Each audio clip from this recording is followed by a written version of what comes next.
Obudu Mountain Resort, formerly known as Obudu Cattle Ranch, was once one of Nigeria's most iconic tourism destinations. Then it was concessioned to a private company. That concession failed. The state government took it back, and now it's being concessioned again. So what exactly are we doing differently? My name is Emmanuel Ladama, the founder of Tobody NG, an experiential tourism company right here in Nigeria. I want to walk you through what this concession means and why Obudu matters. And I'll break it down in 6 steps. So first off, why does Obudu matter? If you don't know Obudu Mountain Resort, let me break it down. Obudu Mountain Resort is a place that features some of the best mountain views you would ever find in Nigeria. It's not just the mountain views, it has a good climate. It's very chilly and you're practically living in the clouds. There's an intestine road there that is 11.9 kilometers long. And guess what? If you don't want to even use the road back then when it used to function properly, it had cable cars, 28 cable cars that take people from the bottom of the hill to the top of the hill where the resort is. Those cable cars had 150 years of warranty, but didn't even work for up to 10 years and it parked. Didn't park. Management happened.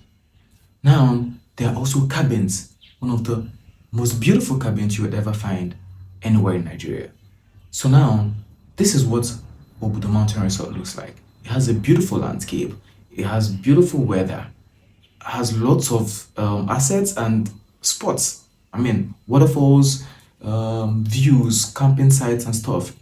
The story of Obudu Mountain Resort dates back to the early 1950s, before Donald Duke, who was one-time governor of Cross River State, invested heavily into turning it into an international standard tourism destination for Nigeria.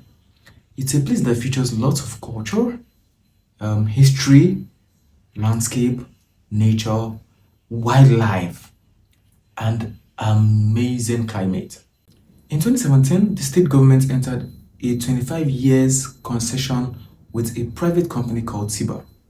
But what does concession really mean? It generally means government gives a private company, a private party, rights to develop and or operate an asset for a certain period of time under certain obligations, under agreed obligations. So this means that the private company has obligations: investments, maintenance, operations, management, service standards, development, milestones, and even government oversight. According to the state government, the previous concessionaire failed to meet key contractual obligations like agreed obligations that were in the contract that were actually very important, which included failure to invest in renovations and other developmental obligations. Then in March 2025, the state government terminated this concession with this company. So here is the big question. Does giving a tourism asset to a private company automatically make it successful? No. A concession is only a structure and not a magic wand. A concession also needs a bankable business model that explains how this place is going to make money in the long run. Is it through international tourism, conferences, domestic tourism, the cable cars, the roads, the landscape? What is it? How will this company make money? How will money come back to this resort? A good concession also requires clear performance indications. It should explain what milestones are supposed to be achieved, key milestones. Say by January 2027, this should have happened.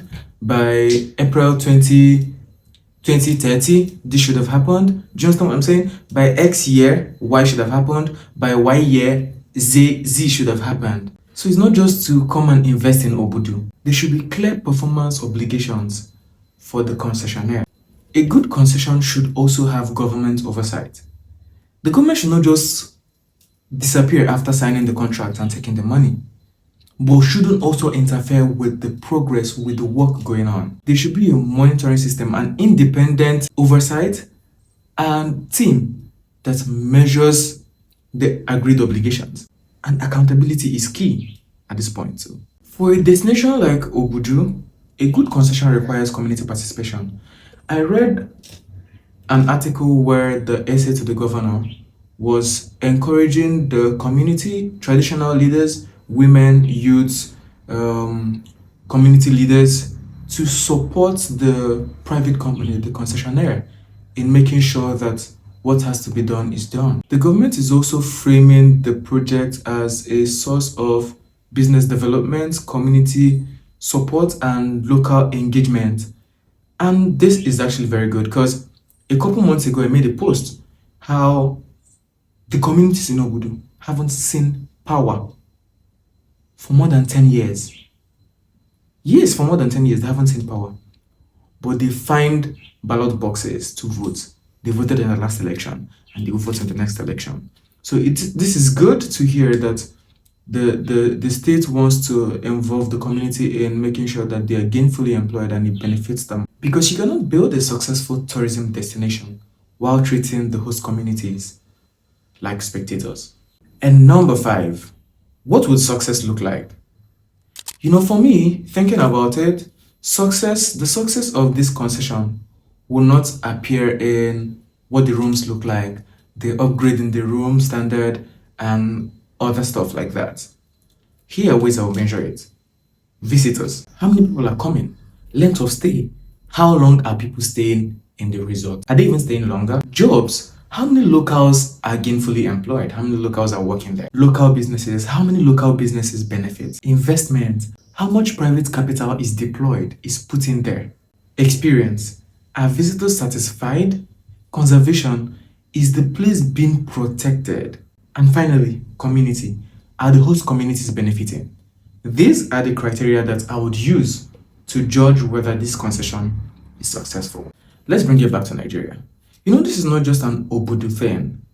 Nigeria has so many beautiful places like Tinapa, there's Olumo Rock, Kajuru Castle, Ogbunike Cave, Ezagu Tourist Complex, Oshun Oshobo Sacred Grove, and so many other heritage sites littered across the country, including Yankari Game Reserve. And many have faced different combination of challenges like investment, infrastructure, management, maintenance, marketing, and even governance problems. I really don't know if this concession is going to succeed. And to be honest, I think it's too early for any of us to say. But I'm very hopeful that it does, because I think Obudu deserves another chance at the top. So I will not just be reading the news and watching the launch.